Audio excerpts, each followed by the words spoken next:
Welcome to the Asylum. And now, your hosts, Rick Fleeger and Rick Briggs. That's right. Welcome back into the Asylum Fantasy Sports Show. Now a proud member of the Full-Time Fantasy Podcast Network. Check out this and countless other great fantasy sports shows over at fulltimefantasy.com, at Fulltime Fantasy on the tweeters, and of course you can always follow your boys at asylumfantasysports.com, at Asylum Football on Twitter, and if you want to get into that mailbag, asylumfootball@gmail.com. The long national nightmare is over. Rick Briggs has remembered his USB flash drive. That's right. Hold on to your hats, ladies and gentlemen. It's on tonight. Old Rick's paperless tonight, and he is happy. Green Briggs. Yeah, buddy. Welcome into the Asylum. We are Fleeger and Briggs, as Rick says we are, on the Full-Time Fantasy Podcast Network. And we're glad that you're here. Here it is, Rick, Thursday. We got a wipeout coming up probably with New England and the Giants. What a disaster. What a waste No of everybody's Barkley. time.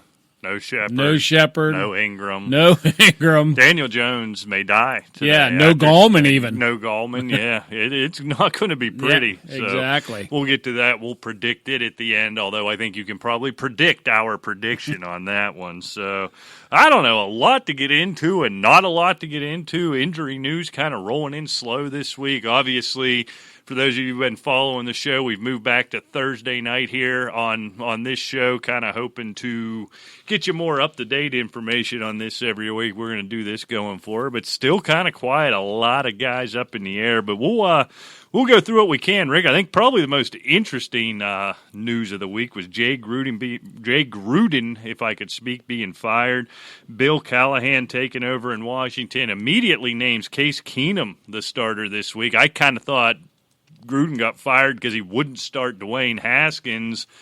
I guess starting 0-5 may be a good reason to get fired, but what a dumpster fire that once proud franchise has become. The league, I'm starting to think, needs to step in and get Daniel Snyder out of his own way. This is an embarrassment.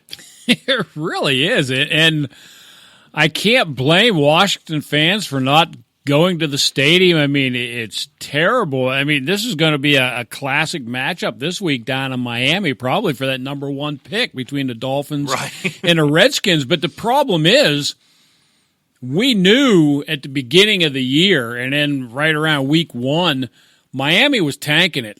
And they're doing a complete rebuild. Washington wasn't in that phase. No, I think that little moron thinks he can still win with this crap he has on the field, and apparently Jay Gruden was the only problem. Yeah, I guess so. And it was kind of interesting that there was a tweet out there, I think it was Sage Rosenfels, tweeted out earlier in the week that he was drafted, I think it was 2000 or 2001, whatever the year was, and was with the Redskins, and they started 0-5. And, of course, they worked and made some improvements as they went, won 8 out of the last 11. And then Marty Schottenheimer promptly got fired at an 8-8 after, putting together a decent team. So, yeah, I mean, and then he, finished it by saying some things never change. No, and that's just it. Whether or not Gruden was actually on the right track, we won't know. But how many years has he been there now? Was this year 4, I think? He's the only... It could be. I mean, it's more reasonable that Gruden's fired than it was Schottenheimer, obviously, back in the day after his first year. But here's just what an a-hole Dan Snyder is and what a clown show this organization is.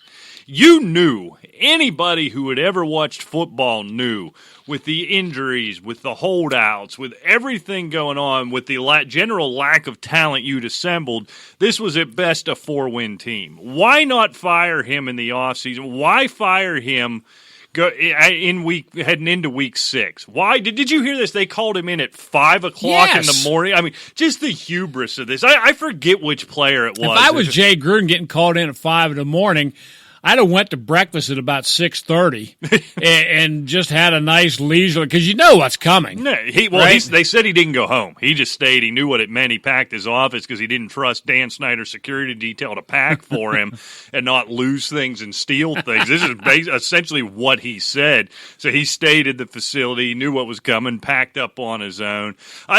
Was it Santana Moss, some former player, LeVar Arrington, I think was who it was interviewed the other day, and said the hubris of that little short douche that Dan Snyder is, that even for the players, once you reach a certain stature in fame, in money, in tenure, you earn the right to call him Mr. Snyder. You never call him Dan. You earn the right to call him Mr. Snyder.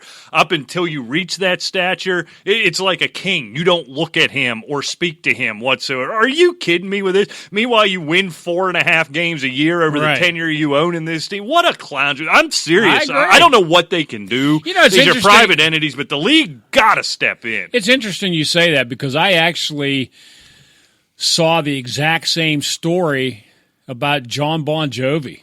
Oh, really? Crews were not allowed to look at him.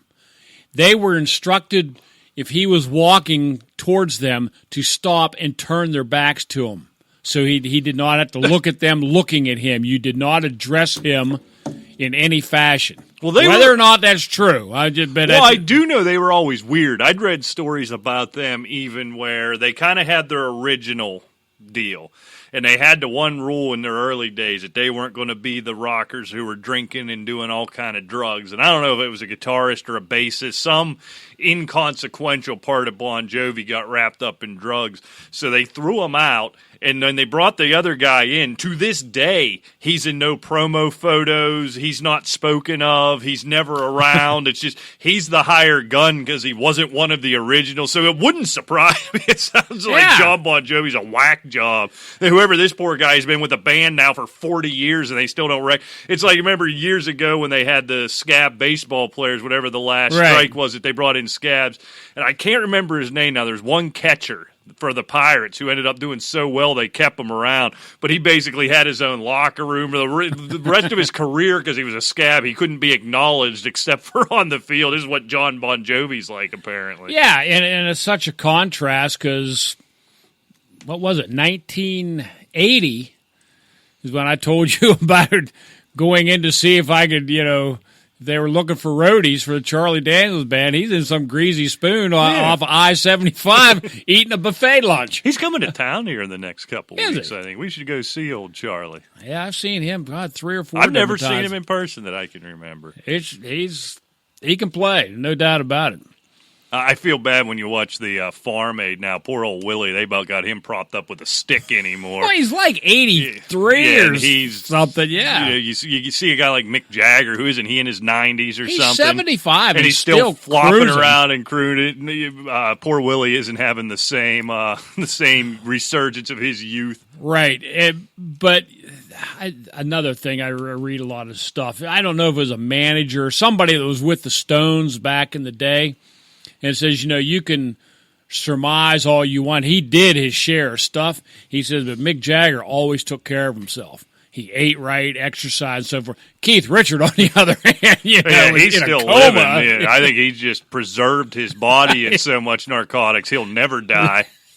Yeah, that's true. But anyway. I don't know how we got there. So Washington stinks, and it's terrible. So moving on. Mason Rudolph back at practice, still in concussion protocol. We got from the Washington Redskins stinking to Keith Richard is preserved. Yeah, his mummified body. But still walking around and somehow it still felt like a straight line. I know it's not. If we had to do a Venn diagram, it wouldn't be a straight line, but it felt like it. Feels like it to us, so that's all that matters. Welcome to the inner workings of our twisted minds, apparently. So Mason Rudolph, Rick, he got a little... Boy, that was scary. Is it just me? Everyone talked about the awful hit, the terrifying hit. As I looked at it, it didn't look that bad. I mean, it was a headshot, yes. But to be out before he hit the ground, it did not look that violent to me. It looked just like the way he reacted is like you watching a boxing match when somebody gets nailed right on the button. It doesn't necessarily have to be that huge left hook like from Joe Frazier or something, but just the perfect timing. I mean, he was actually throwing, coming forward. The other guy was coming towards him. He just hit him right in the button, just perfect. Yeah, but oddly, back at practice, not ruled out yet. He'll continue to go through the protocol. They have a game Sunday night, so don't know when we'll hear. Probably sometime Friday into Saturday. But Devlin Hodges actually acquitted himself quite well. And we'll get into it in balls and socks. Yeah. Should have won that football game. Yes, they should have. All right, what do we got? Patrick Mahomes expected to be okay dealing with that ankle sprain. They mentioned Sunday, which was the first time, and maybe it was just for me, maybe it's been talked about, that it was a high ankle sprain that he'd been dealing with. And you saw, especially late in that game, obviously he can soldier through and he can man up and work through it. He's done it. I suspect he's going to continue to do it.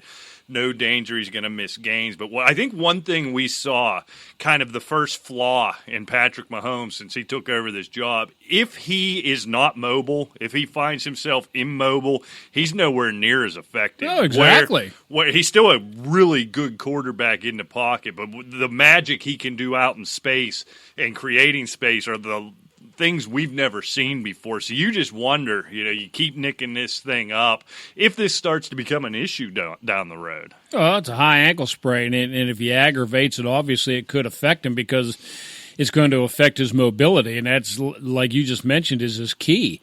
But he said it feels good. It's not perfect, but it feels good. So, you can take him at word at that. I don't think he's certainly not in danger of missing any games right now. That's for sure. No, he's going to. So, Tyreek Hill kind of expected to play, but as you brought up before we went on the air, still not taking contact. But most signs seem to point, at least most media seems to point to him making his debut this week. Is this one of those scenarios? I know you're a Tyreek Hill owner. I don't think I have any shares of Tyreek Hill in all the leagues I'm in somehow. As you look at this, are you getting him right in that starting lineup, or are you taking a wait and see and making sure he's healthy approach? Well, considering I have Davante Adams leaning towards yet another absence, that doesn't help you. I just don't have much choice. I'd like to get him in there as quickly as possible because, his production is something you just don't want to be without for too long. And, time will tell. I think they're at Arrowhead against Houston this week. Big game. And coming off a loss, I think if he can go, he's certainly going to get out there. He was running around taking light practice last week. Right. This is yet another week. I'm optimistic. There's a lot of guys, and my general rule in these scenarios is, and I've been burnt on it, and it probably more times than I've been burnt. I've been proven right. I take a conservative approach with this. I don't doubt he's healthy. It seems like they've taken a cautious approach. But just getting back in the flow of things, especially the way he plays the game and his size relatively. But this feels like a different case. Like you said, now we're going into 2, I don't want to say full weeks of practice if he hasn't taken contact yet, but 2 weeks of practice. And what this offense is and the different things they can do to limit his exposure to hits and ways he's going to get the ball in his hand.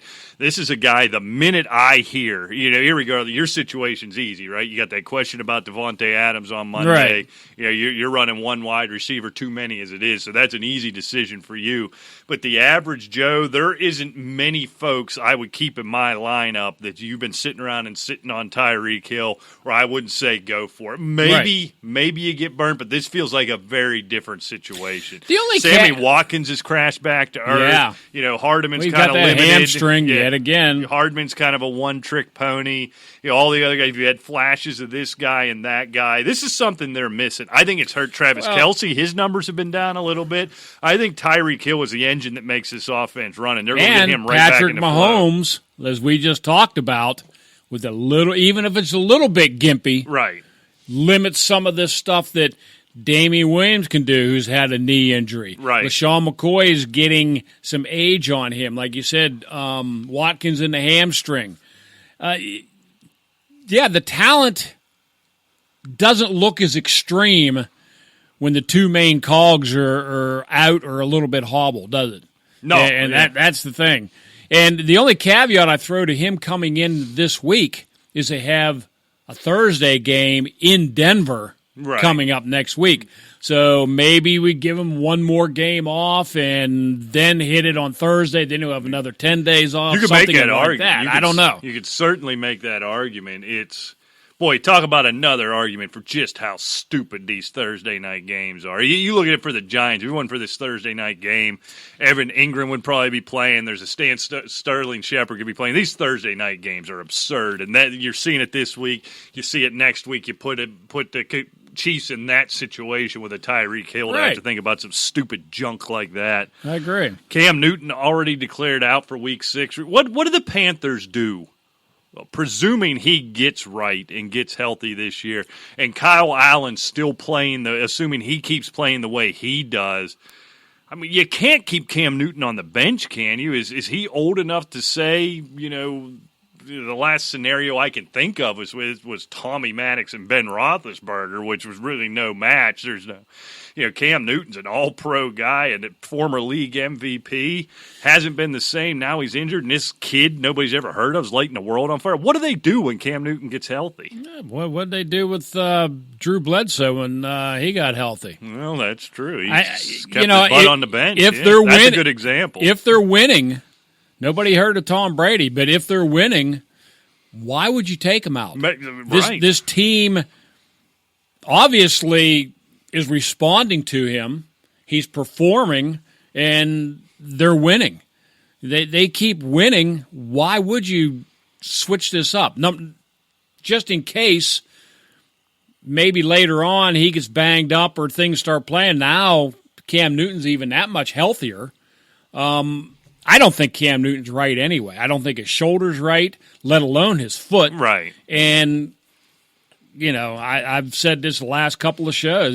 To me, he's the modern day Dante Culpepper. It just might be over. I think he's going off a cliff very quickly. Yeah, it may. It's going to be a tough situation though, because a guy with the cachet of a Cam Newton, obviously the guy with the big contract that Cam Newton has, it's not as simple as winning and losing. It may be for Ron Rivera, but the pressure coming from the organization, it'll just be interesting to see. The other thing that I could foresee happening is in a couple of weeks here, whenever you get to that point when the IR would run you through the end of the year, if we're not there, we may already be there, I'm not even sure, him to just quietly go on IR and get shut down, and then we'll have that conversation all offseason. I'll throw this out to you, Rick. I obviously don't have any clue what goes on in the locker room and so forth. But if you have this young kid, they're winning, he's upbeat, he's excited, he's not wearing headscarves and moping around at the podium acting like the whole world's against him when they come off a bad game, something of that nature. I don't have any idea. So, I mean, this is all just, assuming. But I think this kid has provided a spark to the locker room as well as everything else. Like it. And he also Christian says McCaffery might have a little bit to do with that, too. He's been so exciting to watch. No doubt about that. But, to Cam's defense, he says that, he's been showing up and helping the kid, talking with him and going through stuff with him. So everything just could be copacetic. Maybe he's just not in a big hurry to get back himself. Well, certainly, and that's where you don't feel any pressure as a player or as an organization to rush him back. Let's get him right. Maybe he still is Cam Newton. Maybe this is what he needs is about a year off. Could be. And this kid, I don't know, is he Tom Brady? I doubt it. I don't know that, but he keeps winning football games, so maybe you have that discussion in the offseason. I don't know. It's just going to be interesting to see if this thing keeps going the way it is. I think big news coming out of Pittsburgh, Rick. Jalen Samuel's out a month dealing with a knee issue. I'll tell you what, load up on some Benny Snell right now if you can. I think he's going to touch the ball a whole lot. Oh, I think he's going to have to. Fortunately, it should only translate into, I think, 2, maybe 3 games because the bye's in there somewhere. Right. But I don't know. They've got to right this ship. The running game still isn't there. Did I see this afternoon James Washington's out for a while, too? Yeah, is that out. true? Mm-hmm. That kind of popped up out of nowhere as well. Boy, you talk about having no depth, no talent on that team all the time. I mean, you're down right now. You have Juju, can't seem to hold on to the football, and then you have Deontay Johnson, Pick up the phone, Eli Rogers. I don't know. Somebody needs to get in here. Yeah, something's going on. So bad times here in Western PA this year. We'll go through them real quick. Sam Darnold, apparently his spleen's all right. He's cleared to play and will start. Lucky him. Yeah, I'm sure he can't wait to get back to that dumpster fire. And then, as we've talked about, Evan Ingram, Sterling Shepard, Wayne Gallman out tonight versus the Patriots. Gallman. Did I say it wrong again? Yeah. Why is that such a blind spot for me? I don't know. All right, let's get into takeaways. I didn't just let you go. So yeah, normally you just let me dangle and sound like an idiot. Sure. If I didn't do any, post-production, I wouldn't even hear it. We got to get you another button. Yeah, I like that button. All right, what are your takeaways from last week, Rick? Well, I'll tell you what, Rick. One of them is, and I don't know what it is, but you remember last year how dynamic Thielen and Diggs were. And you kind of remember the so-so run game, right? But now they have Dalvin Cook back. But now there seems to be only one receiver at one time seems to get any production. Right. And it's almost like the offensive game plan or Kirk Cousins can't seem to utilize all their weapons at the same time. I mean, if they could actually utilize all these weapons, they just might come out of this thing big-time winners. If they find a way. Yeah. I mean, I don't understand. 300 and some yards last week for Kirk Cousins, like 306, and probably 60% of it went to Thielen. Yeah, Diggs had, 40 yards, something of that nature, and I think the rest went to Cook. But I don't know. I don't understand. Is there something – I don't know why Diggs is so unhappy. And I don't know, they're not planning on trading him, but it's kind of died down a little bit as far as. But we don't know what his mental I'm thinking attitude that died down is. just because he was told, shut up about it. Very You're under possible. contract and you're not going anywhere, Right. So zip it, Stephon. Yeah, is what just I'm shut guessing. up. Just shut up. Right. Kind of the theme of this So show. I don't understand. That's one of my takeaways. It doesn't seem like this offense is certainly potent enough, but they don't seem to be running on all cylinders at all. I think here's the problem the Vikings have. The first one's not a problem. What they have going on now that they didn't have for the last year plus is a really good running game, an exceptional running game with an exceptional running back. We're seeing, what Dalvin Cook can do there. So that's not really a problem, but I think that ties into this. So you've got two problems as far as I'm concerned. Number one, Kirk Cousins just isn't that good. When the moment's big, when the lights are on, whatever it is, he comes up small. He always has. He should compile stats most weeks. When it matters most, he comes up small. Number two, something we've learned that I didn't know before 3 weeks ago, Diggs and Thielen apparently are diva wide receivers. I mean, Thielen got the ball as much as he did last week because all his pissing and moaning and carrying on in the media to the point where, uber nice guy, not great quarterback, but uber nice guy Kirk Cousins feels the need to publicly apologize to him for letting him down after Thielen spent all that whole Sunday prior crushing him in the media, not dealing with it in the locker room, crushing him in the media, plus in all the carrying on Diggs has done. I've never seen any of that diva side of him up until this year with all the trade talks. And now you've got a great running game, a quarterback who, even without that great running game, doesn't necessarily, I think, have the ability to feed to all the time, plus work that running game. And you got a coach who would rather run the ball where he can. You've got a coach who wants to play he wants to play in 1957 is where he'd be a great coach. Well, I think if these two are divas and you can't keep them happy, I don't know how it gets any better. The thing is, when this run game is as good as it is, they could beat anybody any week. Yeah, why can't you? Why not run the football? I don't care if you're boring or not. Yeah, and you should do it, but apparently Thielen and Diggs can't handle it. Well, and they act like they're on the 0-5 Redskins the way they're pissing and moaning. They're 3-2. They're right in the thick of this thing. In the AFC, most likely the toughest division in football. Yeah, and they're right there at 3-2. You would think that this would bring this team together. Look, we were close the last couple of years. let's get her together. We still got the defense. Cook's healthy. We're healthy. Blah, blah. But no, now we have to whine because where's mine? Yeah, I'm AB. I'm not getting enough catches. It's what it feels like. I think it could be a problem. Be interesting to see. Maybe Thielen just had a moment of frustration and took it out on. I don't know. Maybe Diggs. Maybe he gets told, "Look, you're not getting traded. Shut up and deal with." Maybe this all comes back together. Zimmer's a great coach and a good leader of men, from what I see. Maybe he can pull this back together. But for as successful as they've been, there's something brewing under the surface. One thing I'll disagree with you on that is a heat of the moment thing was Travis Kelce and Eric Bieniemy. Right, okay. And then a little bit later, they showed it right there. He walked right up to Bieniemy. They hugged each other. Everything's cool. Thielen wouldn't let this drop. No. Anybody every microphone he could get in front of, he was not going to let that drop at all. Yeah, so and that's what is more concerning to me. I would much rather have a Kelce push me one time and then say, "Hey, man, I was hot. Sorry about that. That was out of line." Never say what led to that. No, they're pros are keeping it in the locker room. Right. Well, that's simple a good as that. Point. You mean not going to the media and whining? They about came right out. We're done. We're cool. We've talked. We love each other. All the right stuff. Let's go. And I'll tell you what, I think that's a bigger problem for a guy like Thielen. This is somebody who nobody ever heard of until last year. He goes out there and he has that huge year. Just a great story, right? Everyone's like, wow, this is so cool. This nobody gives a crap you. Look at what he's doing. And you see, boy, he's starting to smell himself a little bit. Now he slides right into the diva category. Adam Thielen needs to shut up. Yeah, just shut up. Just shut up. I think we need to change the name of the show. Forget the Asylum. Shut up show. No, Asylum stupid. Just shut up. That's the name of the show. All right, Rick. My biggest takeaway is after just an absolute clunker, Mike Evans' inconsistency this year is driving me freaking insane.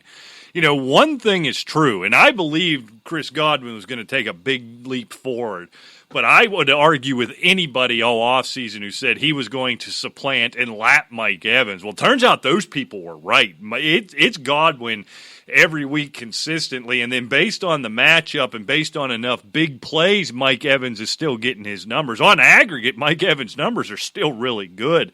But, boy, we'll get Bob Lung on here one day and talk about fantasy consistency. Mike Evans, I am pulling my hair out with this guy, and I don't understand why. It seems like the better that offense rolls, the less of a role Mike Evans has in it. I agree, yeah. And speaking of Bob Lung, we were trying to get him on tonight, but we couldn't get our schedules together. Maybe next week, we're not sure. But we'll get Bob on here and just start talking about consistency, which is something he knows about, because I'll tell you what, that's about as wildly inconsistent this year with Mike Evans as you can be.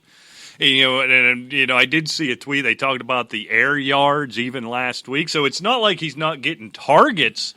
I'll tell you what, and you clap back on Twitter, which is what you do, and you're a noted Twitter troll, Rick Briggs. Not a troll. I am a troll. Bearer of common sense. Well, here's what you need to understand.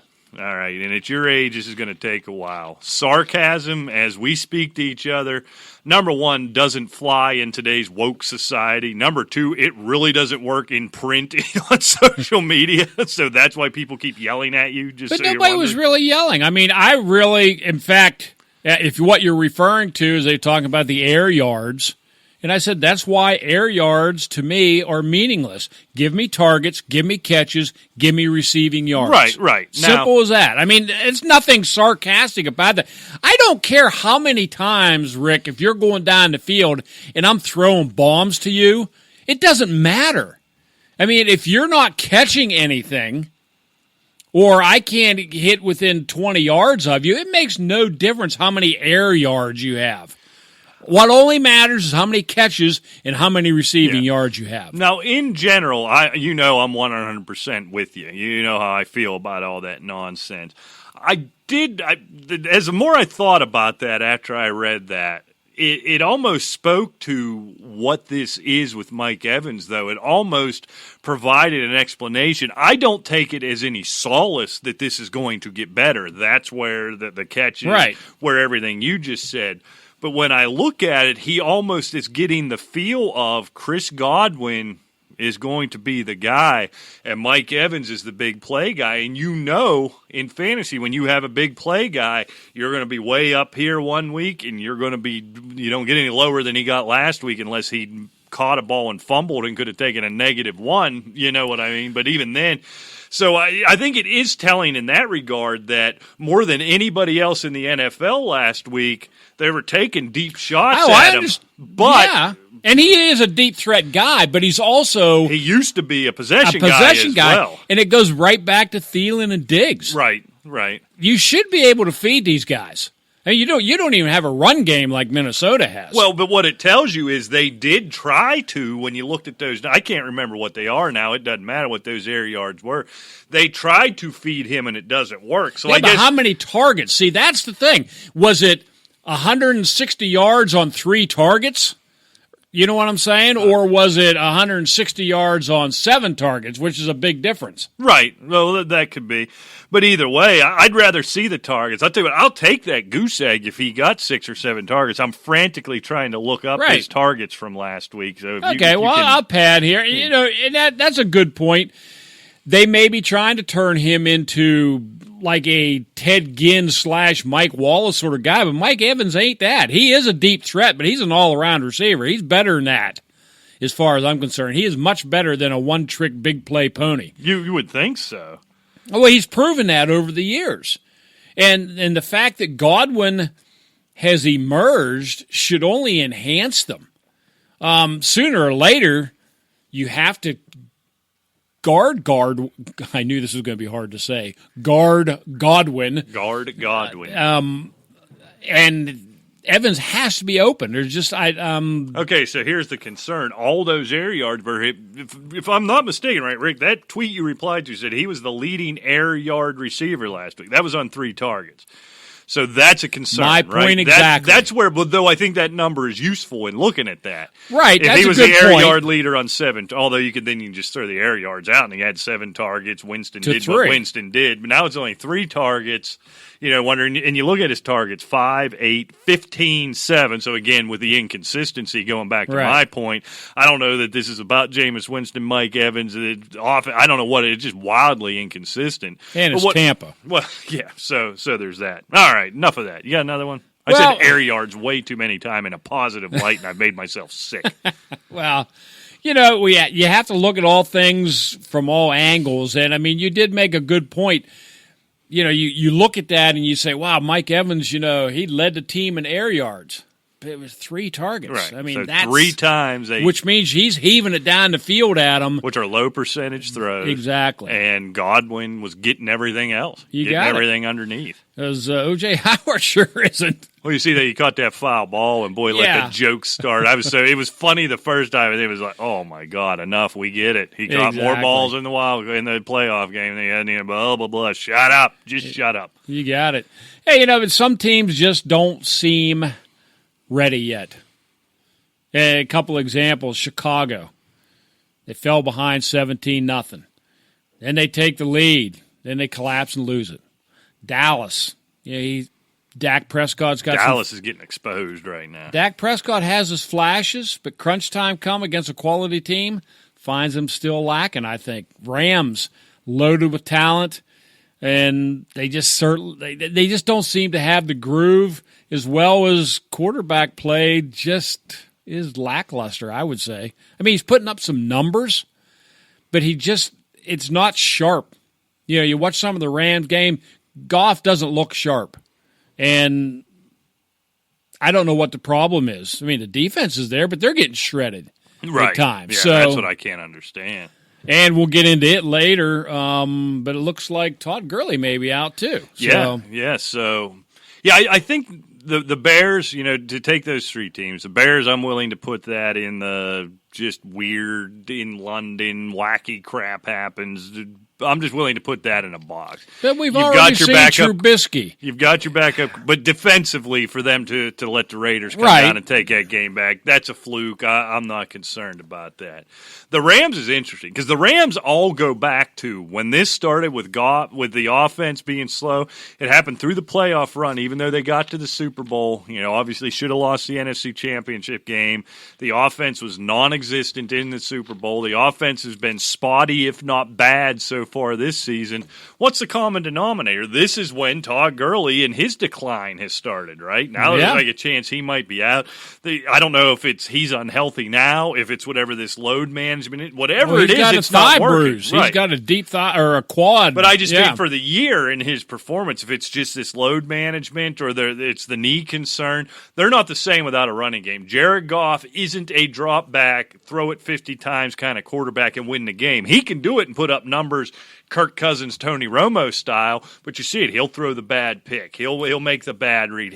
When that offense was rolling and they looked scary, they had that dominant running game in Todd Gurley, and then every time Jared Goff threw it, he's throwing it 60 yards downfield, and there's three guys wide open fighting for it. It wasn't a defender within 9 miles. So, exactly. I think that's a big deal right there. So I don't know if Gurley can get right here at some point and they take the reins off, I don't know. But, yeah, I'm definitely worried about the Rams. I'm underwhelmed by them to this point. I agree. All right, last one I got, Rick, is just more officiating madness. Rick, I cannot take it anymore.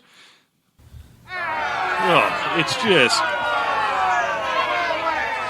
it is the leading story coming out of every NFL Sunday anymore. You go back to, I'll keep it Homer, that roughing the passer penalty against the Steelers in the Baltimore game. Pitiful. He wrapped them up around the thighs. I don't know. You call it from 50 yards down. And here's what I've decided. It's not the official's fault. This is the league's fault. And it's simply this. There are just too many freaking rules. There's just way too many rules. I think it's the same problem we have in this country. There's just too many darn laws. You don't even know half the time when you're breaking the law.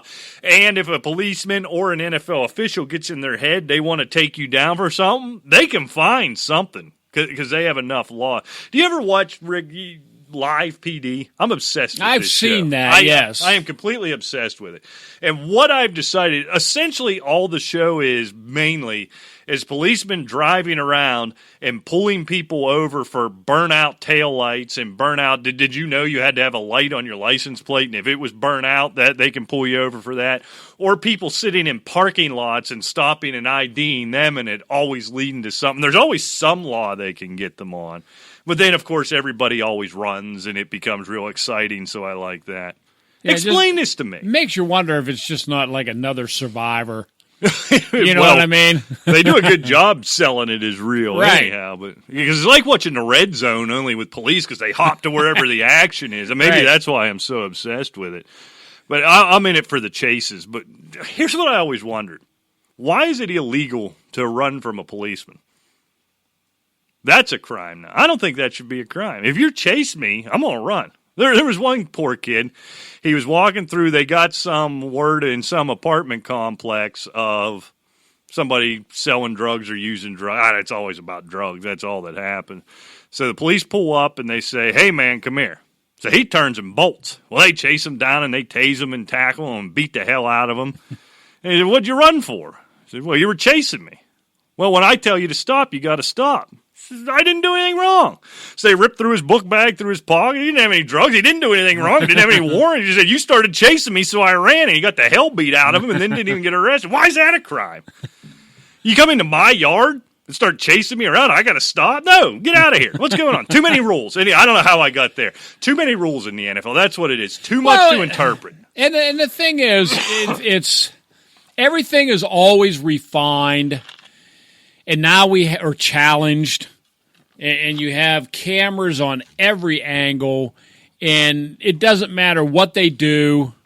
It's under interpretation and review. It shouldn't be that complicated. It shouldn't be. Some of these holding calls are ludicrous. I mean, you have a 300-pound guy coming at you, and you're allowed to put your arms up between the shoulders. Right. But if he happens to just sidestep you and your hand gets caught in his uniform, he pulled that's a hold. Well, yeah, that's the one that pisses me off too, right? I got my hands on your chest. You take 2 steps to the left. Now my hand's on the outside of your shoulder, and I've committed some type of crime. Right. Shut up! He moved. Yeah. I mean, I can see face mask. Obvious call. I can see. Although that's the one they seem to miss the most. Yeah. Somehow. Blatant holding, obviously. And I'll tell you another one that Hines Ward was famous for, laying people out on these runbacks and everything. You can't hit anybody if they don't see you. Right. Well, that's just stupid. Yeah, tell them to put their head up. Yeah, I mean, that's just stupid. I don't care. You know, you got a guy that's running a 4.5 40 heading down there. You're all flying at full speed, and you hit this guy to knock it, and you could have made the tackle. How is that illegal? That drives me nuts. Yeah, the whole thing. It's just like I said. It goes back to there's just too many rules, and it's too much to interpret, too much scrutiny. What I've decided what replay needs to be.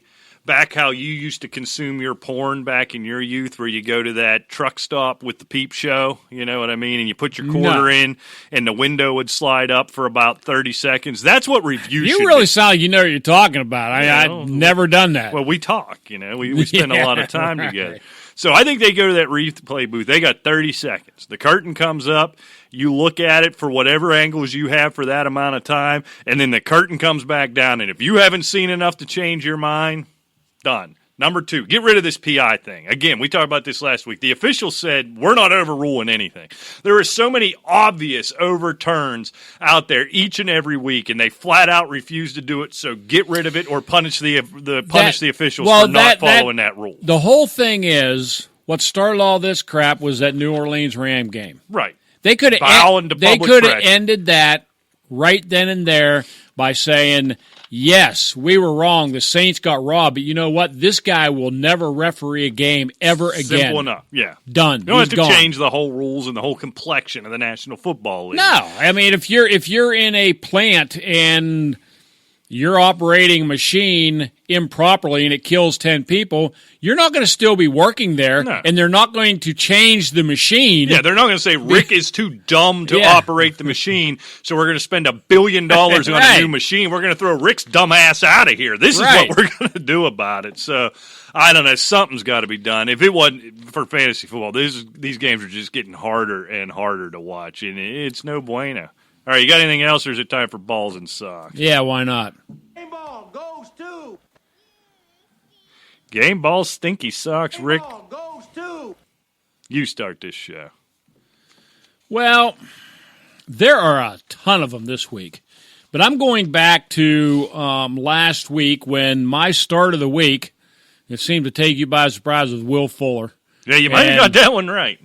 Yeah, I think I hit on that. It wasn't bad. Wasn't too awful bad. Depending on your fantasy scoring, it was up there. 14 receptions, 217 yards, and 3 touchdowns. That's a pretty good week if your scoring settings are geared towards receivers. Exactly. So, no, just a magnificent performance. Of course, it was a real shootout, and it was nice to see him come back.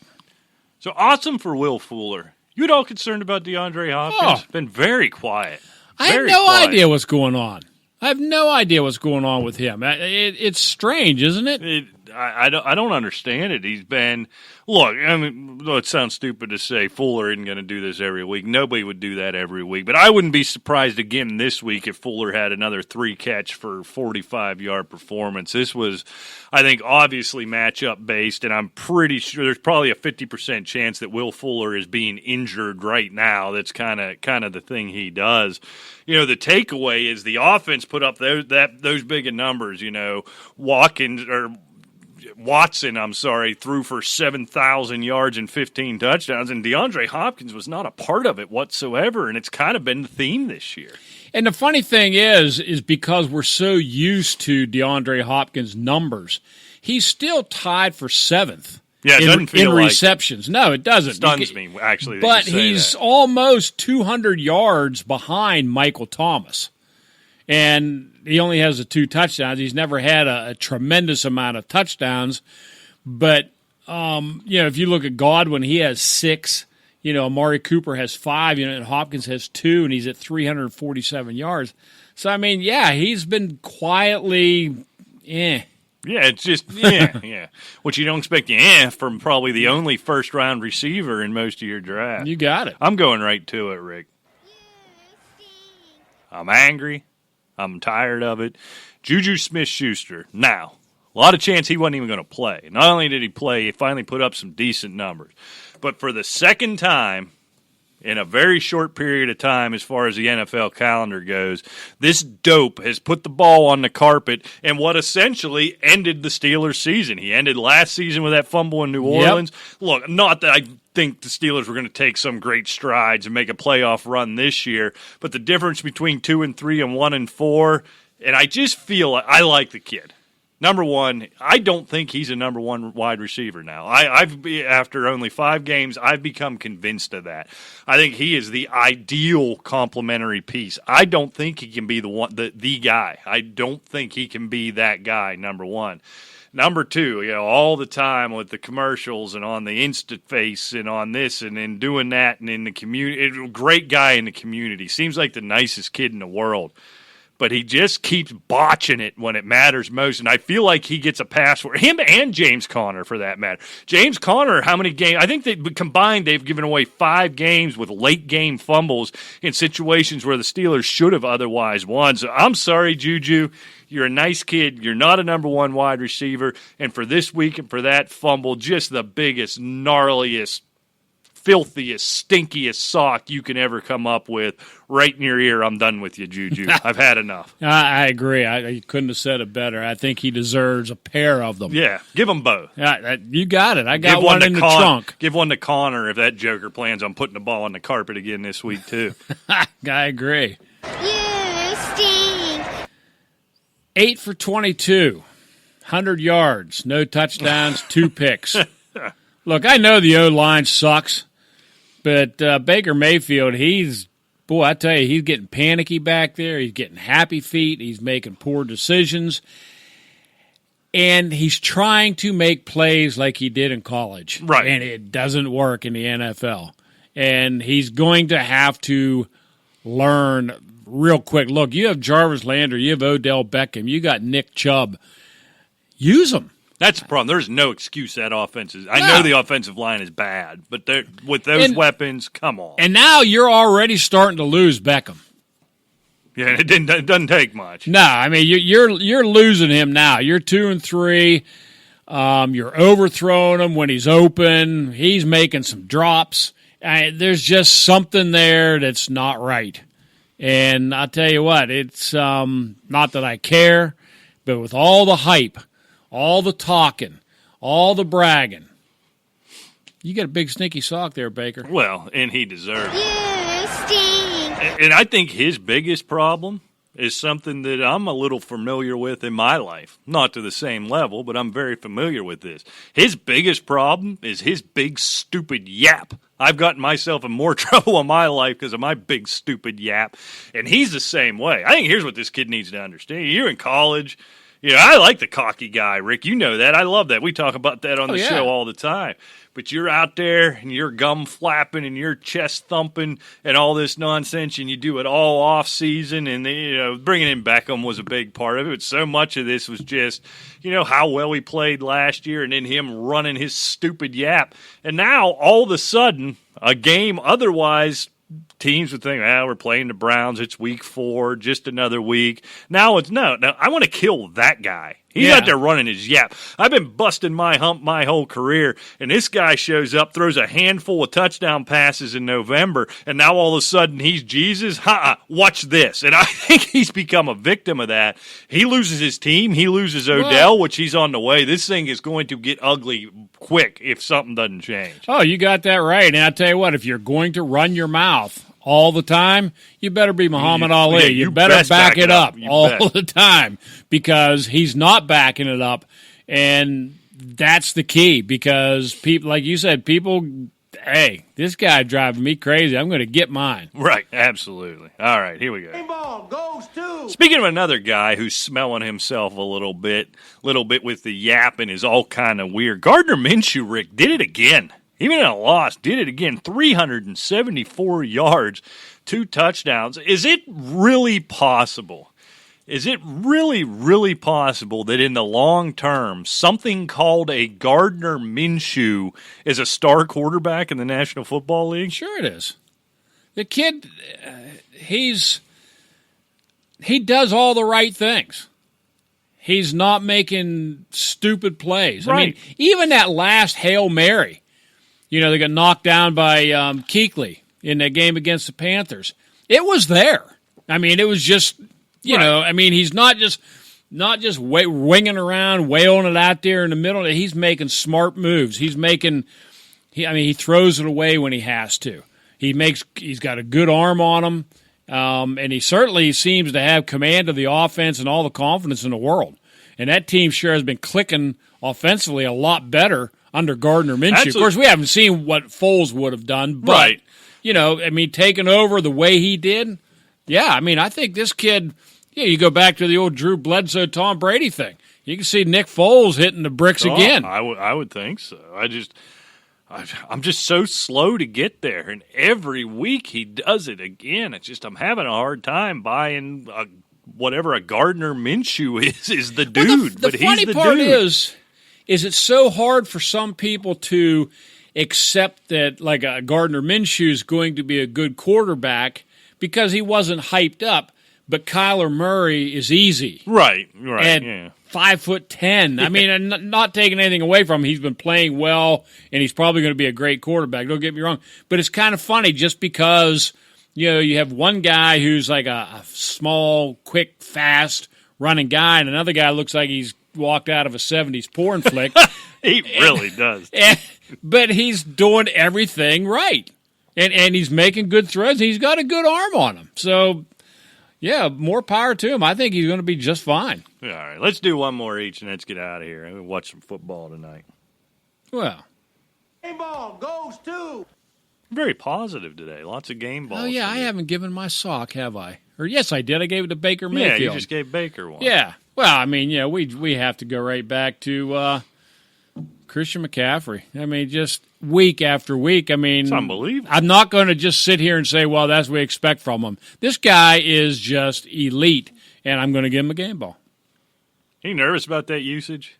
He nervous, but you can already see there. He's not practicing Wednesdays. They're really easing him into it, which is infinitely smart, a smart thing to do.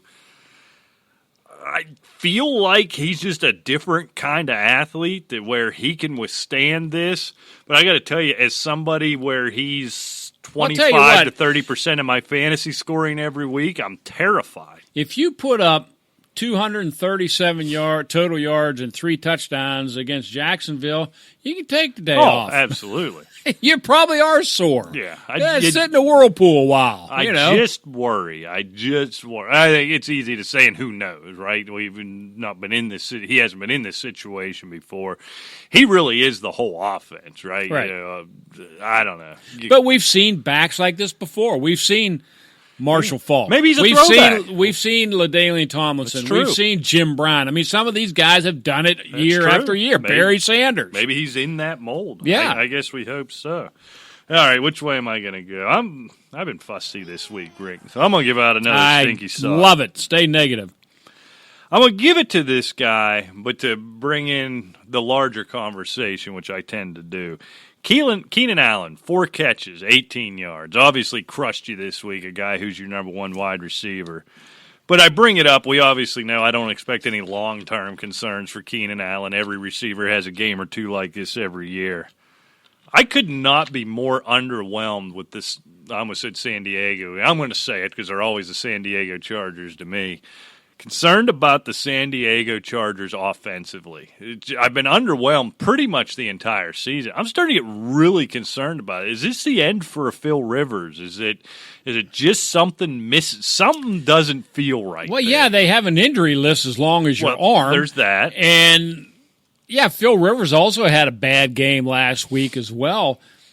I think the whole team is just not performing what we thought. Both sides of the ball have injuries. Hunter Henry's been running around in practice. We're getting Melvin Gordon back. Mike Williams still trying to get healthy. He's always nicked up. Yeah, and if they can get these pieces together, I'd like to see because, they were your favorite, obviously. Yeah, I had them winning the whole blicky, if I remember. Yeah, I mean, it's concerning because they're not healthy and they're not keeping pace with other teams with all these injuries, but they're gonna have to try to adapt. They have Eckler back. He never went away, but Gordon's back along with Eckler. Right. Henry should be coming back. Keenan Allen can't stay in check. You're not going to keep him in check forever. That's for sure. Now, every time he has a game like this, I would fully expect him to have 14 catches this week against the Steelers, which would be very, very possible. Yeah, especially put him in the slot. He might have 25 catches. All right, Rick, before we get out of here, let's pick it tonight. The Giants catching 17 heading into New England.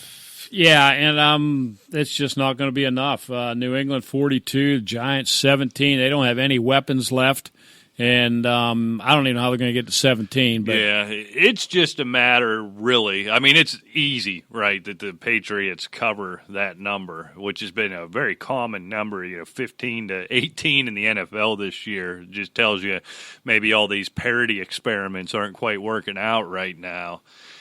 Number one, the weather. The weather. There are some weather concerns up in Foxburg. Number two, can the Patriots stay interested long enough on a short week? I worry about a backdoor cover. I don't know if I'd put any real money on this game. But essentially, Tom Brady and what's been the best defense in the NFL, bar none this year, are going up against the New York Giants practice squad. And from what I recall, their original squad wasn't expected to be very good. So I got the Pats here 41-9.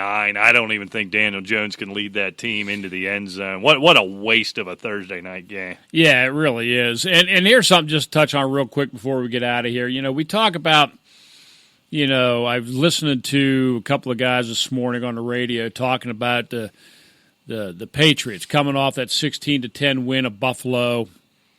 He goes, are we seeing the decline of Tom Brady, blah, blah. They're saying he had no answers for Buffalo and this, that, and the other, and they haven't played anybody other than Buffalo, which all proves true. I mean, you look, Pittsburgh isn't that good. They destroyed Miami. They destroyed the Jets. They had that tough game against Buffalo and then the Washington Redskins. So they really haven't played anybody save Buffalo. But here's the thing. Buffalo's only lost to New England as well. Exactly. And give Bill Belichick another crack at him.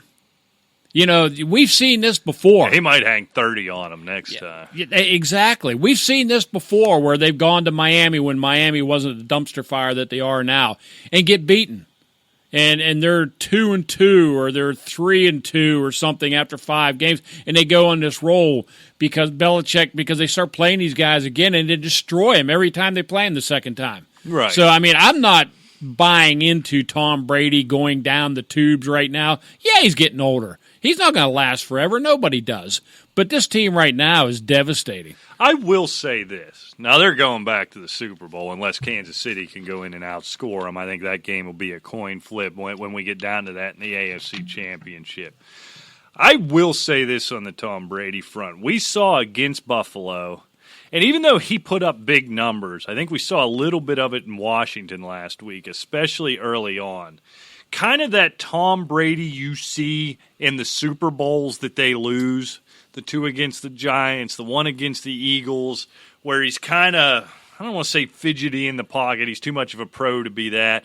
But he decided he's not taking a hit. He's content to slam that ball in the ground. Everything's a little off. He looks unhappy the whole time. We've seen that a couple times. You usually don't see that in the regular season with Tom Brady. That seems to happen when they get eliminated where defenses are able to frustrate him. Look, I am done. I think starting 3 years ago, I started predicting every time he had an off game, finally, this is the end. I'm done being in that business. But I think we're seeing a little bit of that. Now, the difference being with this team, this defense is so good, it doesn't matter.